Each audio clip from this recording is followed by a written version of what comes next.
right, everybody, welcome to the show this week. I'm Gary. This is Austin. And we are Midwest Mike's coming back at you with another show. Before we get going here, if you are looking for a DJ, call DJ Showtime. He does weddings, birthdays, special events, bar and club events, music of all genres. I mean, he'll play anything that you need him to play. He'll go from country to hip-hop, kind of stick whatever you need in there. He's been DJing since 2005, so give him a call, DJ Showtime, at 816-260-2056. Or you can find him on Twitter at DJ Showtime KC34. You can also find him on Snapchat, DJ Showtime 3481.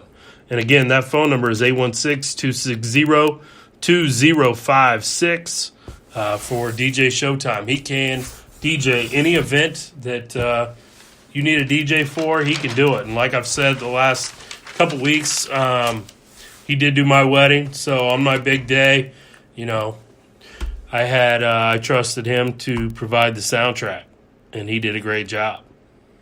So that's DJ Showtime. We are based out of Kansas City, and we hit a little snag this week. We had a guest lined up, Dre, and due to the weather, we had to first cancel. We were going to record the show via phone. Me and Austin we're trying to figure out how to get it done, and so now that we figured that out, the timing of it kind of fell apart for him because of the weather. So unfortunately, he's not going to be able to join us. So first show of the year that we don't have a guest. So just me and Austin this week. Just me and you, man.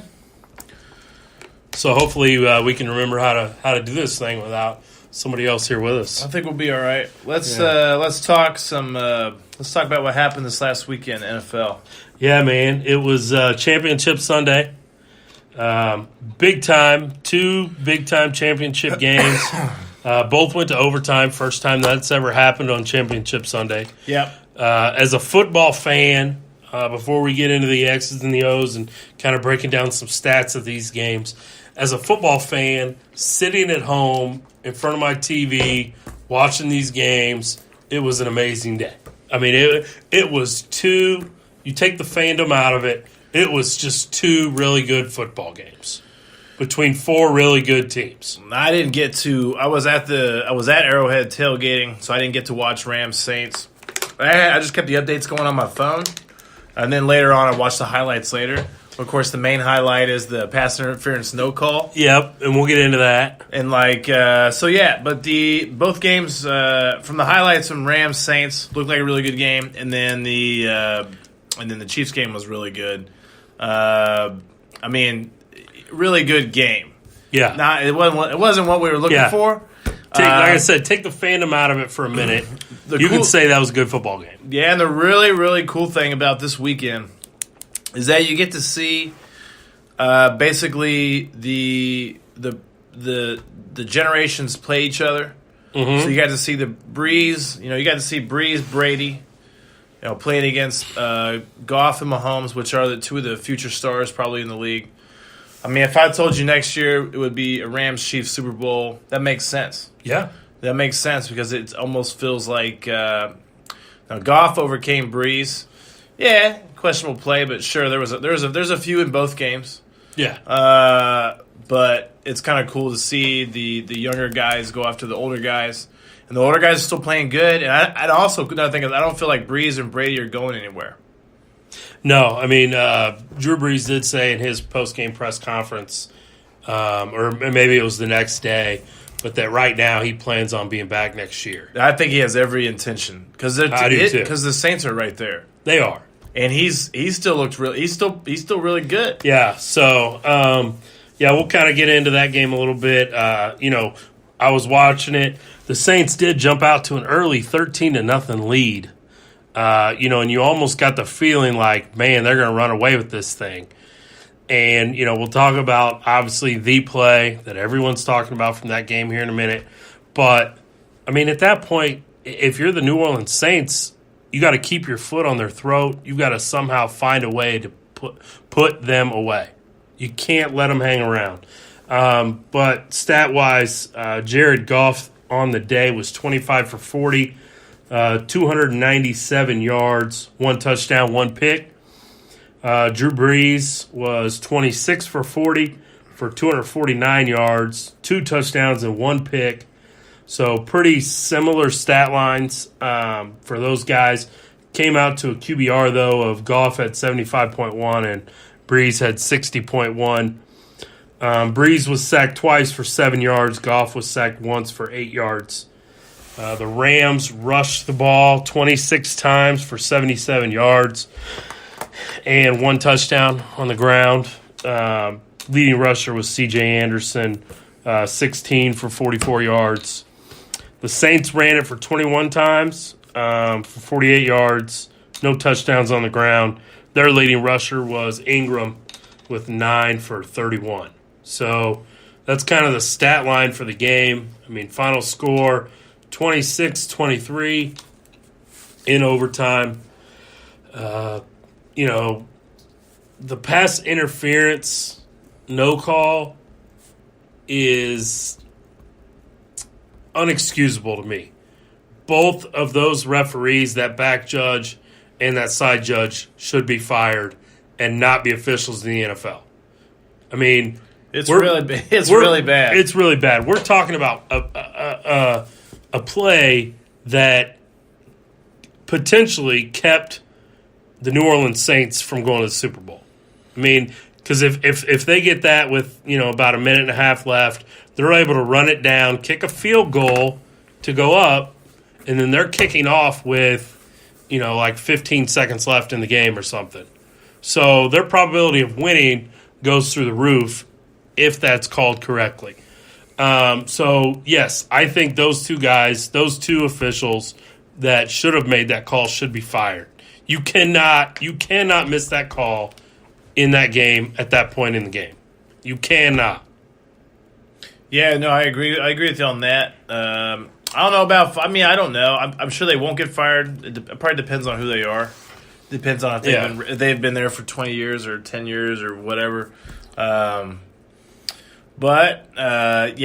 bad no call. And I haven't heard any ideas of why they didn't make the call. No, I mean, and it was a helmet-to-helmet also, which the helmet-to-helmet I could maybe see missing in the moment, the bang-bangness of it. But you're supposed to be watching for that because player safety is a big issue, and you're supposed to be taking that part out of the game. So, really, you should have been watching for the helmet-to-helmet also. And to me, the fact that it was helmet-to-helmet and it was pass interference is why those guys need to be fired. I mean, you can't miss both of those. Right. It's a tough thing, too, because the more it's it comes up and the more we talk about it, it kind of might take away from the actual Super Bowl. Because Rams are going, and now we got to talk about the Rams. But I'll say, I like to talk about how don't let the game come down to one play. Yep. So the thing is, I know they missed that play, but you had a lot of time to make some other plays up. And like I said, the Saints jumped out to a big lead.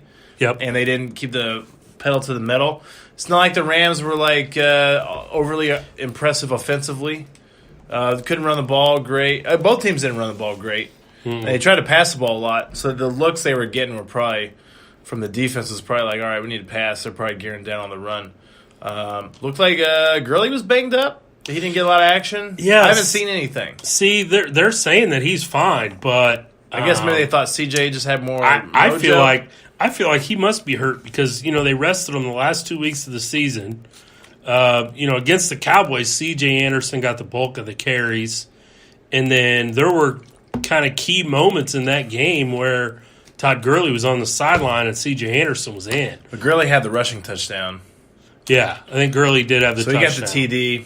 So, I think, like I said, I got to see highlights. I didn't get to actually watch the game, but everybody's talking about it really was a really good game up until that call. Yeah, the game was awesome. And I'm a firm believer, like you said, that don't let it come down to that one play.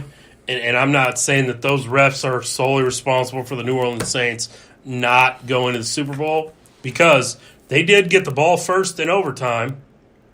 And Drew Brees threw an interception. Right. So, at that point, once you haven't got the call, somehow Sean Payton, just has to find a way to kind of rally his team and say, hey, they missed that one, but it's over. We're not going to get it overturned now.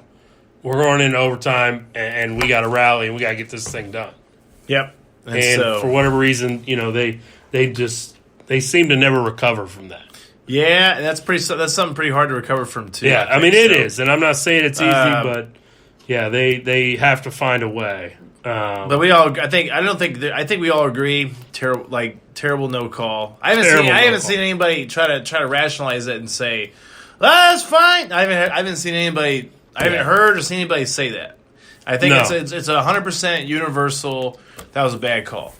And here's the thing: you saw that deal where Pierre Thomas tweets out, or no, what's his name? Michael Thomas. Michael Thomas tweets out the rule, where they can start a game. The commissioner can restart the game from that point. Yeah. What do you think of that? I don't know. I don't know. I'm like, okay, so yeah, you know what? One thing they maybe should look at is reviewing stuff like that. I think next year in the NFL, you will be able to review pass interference. I don't think they're going to add a challenge. I think what they'll do is, as of now, you cannot challenge that. But I think next year that'll be part of what you can challenge with your two challenges. I'd be totally cool with that. I would too on a bang play like that. I mean, obviously, I'd be fine with that. What I think they cannot do, and actually I read another report today that Roger Goodell told his higher-ups at the NFL to fully investigate that call and find out what's going on, at the potential that they could replay the game from there. Was that right? I mean, I saw that on Twitter. It was tweeted out by, I want to say, Adam Schefter. So it was, I think it was kind of legit that they're actually looking into it. Personally, I think that's a rabbit hole that we do not want to go down. I'm with you on that. Because once you do it now, you have to do it. How many games do you have to do that for? Yeah. Just don't even start doing it. Actually, you know what? Go ahead and get rid of that rule. Yeah. Don't do it. Don't do it. I mean, because obviously, I would like to say, let's go back to 2014 when Dez caught it and it was ruled a catch on the field and then overturned as not a catch. I mean, obviously then the NFL comes out later and says, oh, hey, that was a catch.